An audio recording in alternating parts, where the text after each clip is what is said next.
Hi అండి, అందరూ ఎలా ఉన్నారు? ఈరోజైతే శ్రావణ మాసంలో లాస్ట్ లక్షవారం కదా. ఇంకా ఈ మంత్తో శ్రావణ మాసం అయితే కంప్లీట్ అయిపోతుంది కదా. అందుకని నేను మా అత్తయ్య అయితే మా ఇంటికి దగ్గరలో ఉన్న ఎల్లమ్మ తల్లి గుడికి అయితే వెళ్ళాము. గుడికైతే ఎప్పుడు వెళ్తూ ఉంటాము, కానీ ఇలాగ ఎర్లీ మార్నింగ్ అమ్మవారి అభిషేకం అండ్ సేవకైతే ఎప్పుడు వెళ్ళలేదు.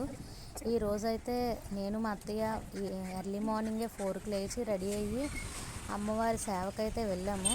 వెళ్ళగానే అమ్మవారి గుడికి సంబంధించిన ఉంటారు కదా పూజారి గారు, అతనేమో మొత్తం మేము ఫస్ట్ వెళ్ళగానే అమ్మవారికి గుడి మొత్తం అంతా కడిగించి మొత్తం క్లీన్ చేయించారు. తర్వాత అమ్మవారికి అయితే నీళ్ళతో అండ్ పాలతో కూడా అభిషేకం చేసాము. అభిషేకం చేసి అన్నీ మా చేతులతోనే అమ్మవారికి పసుపు కుంకుమ అవన్నీ రాసి బొట్లు అవి పెట్టాము. తర్వాత పంతులు గారు అయితే వచ్చి అమ్మవారికి అభిషేకం అంతా కంప్లీట్ అయిపోయాకైతే ఇలా శారీ కట్టారు సింపుల్గా. ఇలా అమ్మవారి పూజ అయితే చాలా బాగా జరిగింది. అమ్మవారికి అయితే మేము ఎప్పుడూ పక్కనే గుడి ఉన్నా సరే ఎప్పుడు మేమైతే వెళ్ళలేదు. ఇలా జరుగుతుంది అభిషేకం. అమ్మవారికి లక్షవారం అనమాట, అమ్మవారి రోజు ఇలా ప్రతి లక్షవారం ఇలా చేస్తారంట, కానీ మాకు ఎప్పుడూ తెలీదు.